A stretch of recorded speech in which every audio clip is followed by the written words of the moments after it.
You know the drill. Gotta start the video way up here whenever I'm making a video down there. Gotta get the extra time in. You know, most people judge if they're gonna watch a video or not based off the first few seconds. So I weed out all the people who aren't gonna watch it before I even get to the point of the video. Now, today, I went and picked up a lawnmower, another old snapper. It's an 18-inch model. I haven't had an 18-inch model yet. Before I show you that, look, damn tree limb fell on my thing and crushed it in, so I'm gonna have to do something about that. Luckily, it's still holding, it's not leaking, although you have a swimming pool starting there. Didn't hurt anything. It did sort of knock this a bit. It cracked it, but it didn't break it. Everything else is fine. It knocked that air conditioner forward. That's about it. Anyway, here's the mower.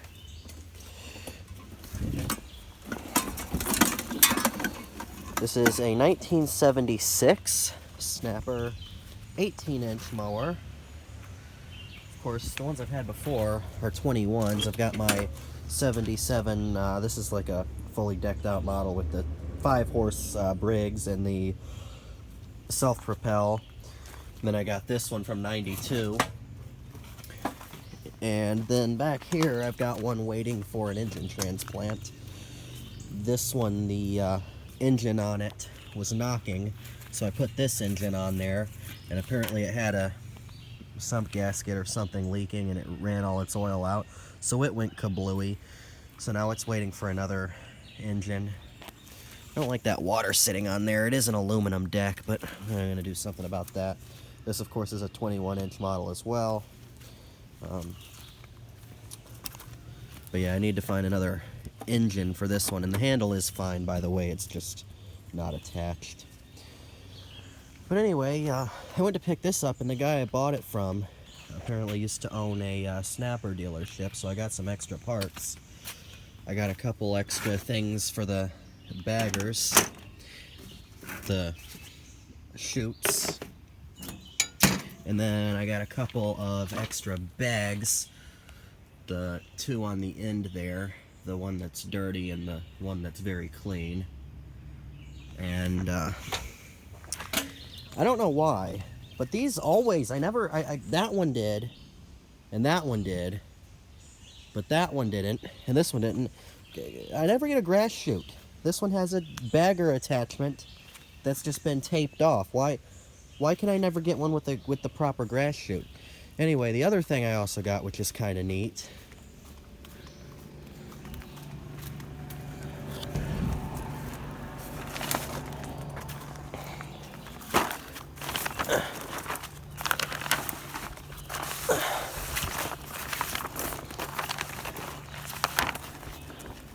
is that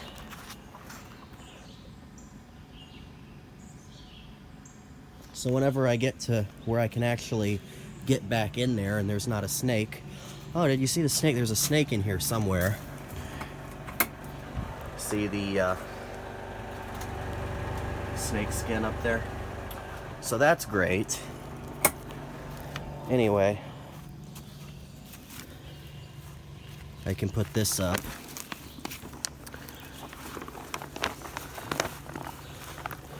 Try to not mess it up here.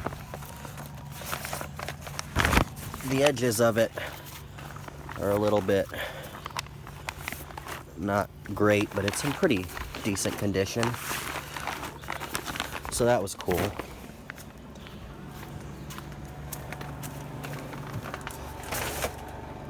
Anyway, the mower, good thing about buying a mower from somebody, or buying anything from somebody who knows what the hell they're doing, is it's going to be put away properly.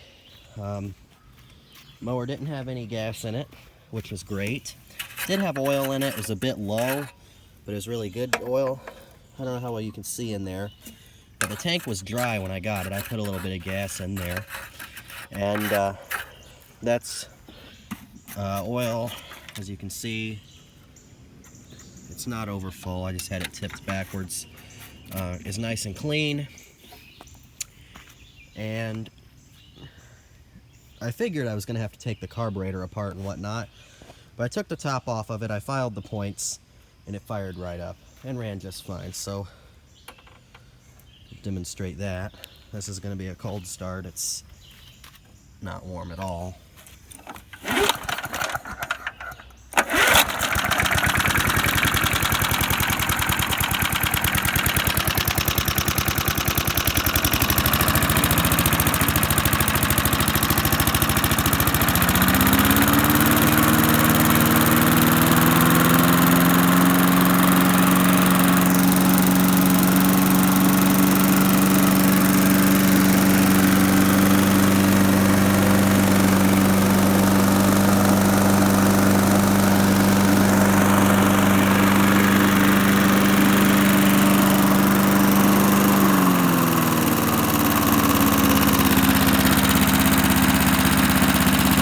I don't know why this particular engine, that one used to have the 3.5 engine just like this one on it, and that one does the same thing. These always sound really noisy.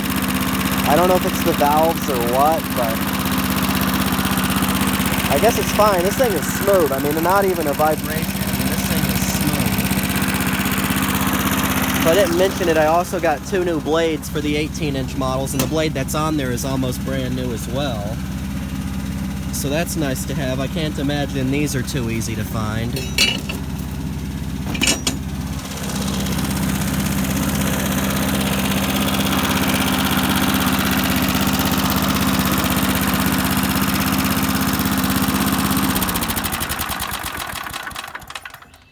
I would mow some grass, but there's really no grass to mow and everything's wet right now.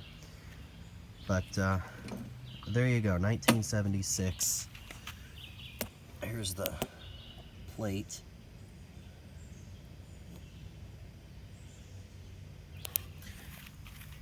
This is an 18-inch model. He said they sold a lot of these 18-inch models to cemeteries, so that's great.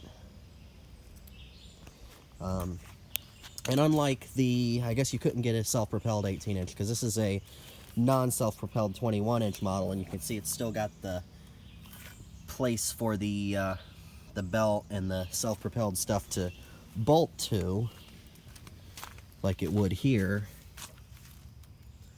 The 18-inch version, which makes sense, doesn't have that.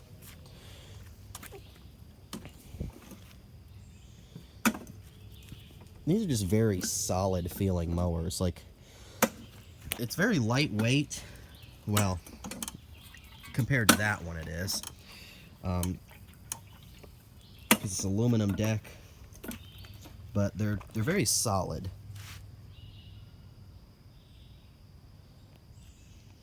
The only thing I wish I had was that grass chute there. I would imagine it's hard to find them for a 21-inch version. It's probably even harder to find it for an 18-inch version. You don't see many 18s. In fact, I don't even know if you can buy a lawnmower this small anymore. I mean, this is tiny. I don't know if the video really brings out how small of a deck this is. But this is a standard, like this engine is the same size as this engine here. It's a standard size engine. You can see how much bigger the deck is than the engine. This one here, the engine is like the size of the deck. This is not a big engine. This is a 3.5 horse standard Briggs flathead engine. But anyway, yeah, I was expecting to have to do the carburetor. I put some brake clean in the intake. I just wanted to see it pop off, and then I was going to do the rest of it at another date. But I sanded the points and pulled it. First pull, the thing fired up and it stayed running, and it runs fine. This is one of those stupid auto choke systems. I don't like these, but this one's working okay now, so I'm not going to remove it. Same thing with the points and condenser. With that one, I normally, and with that other one way back in there, I normally would probably just put a newer style electronic ignition coil on there. But A, I don't currently have one laying around other than in that blown engine, which I could pull it off of there, but I don't feel like it. And B, if I can get it working without putting anything on it, why not? It took maybe 20 minutes to file the points off. I did put a new air filter on it. Let's see, where's the old air filter? Might just no longer exist, I don't know. I think it may no longer exist. It disintegrated, it was turning into dust. Anyway, I also lubed this up. I put some WD-30 in there. The starter coil. Not a big fan of these. I might have to do something about this rope here too. In fact, I am gonna just take that end off and move it down a bit before it breaks, because I know these are a pain in the ass. Not a big fan of this style recoil. I much prefer the standard one like this. That's like a little thing that goes on the side, and it's got a plastic gear which pops up and then turns, and that plastic gear, not very commonly, but it can break, and it's just a bunch of plastic, and I don't know, it just seems like it's overcomplicating things. But anyway, I think I've rambled on enough. 10 minutes was my goal, and we're at 11:41. So I hope you enjoyed this video. Thank you very much for watching, and I will see you in the next one.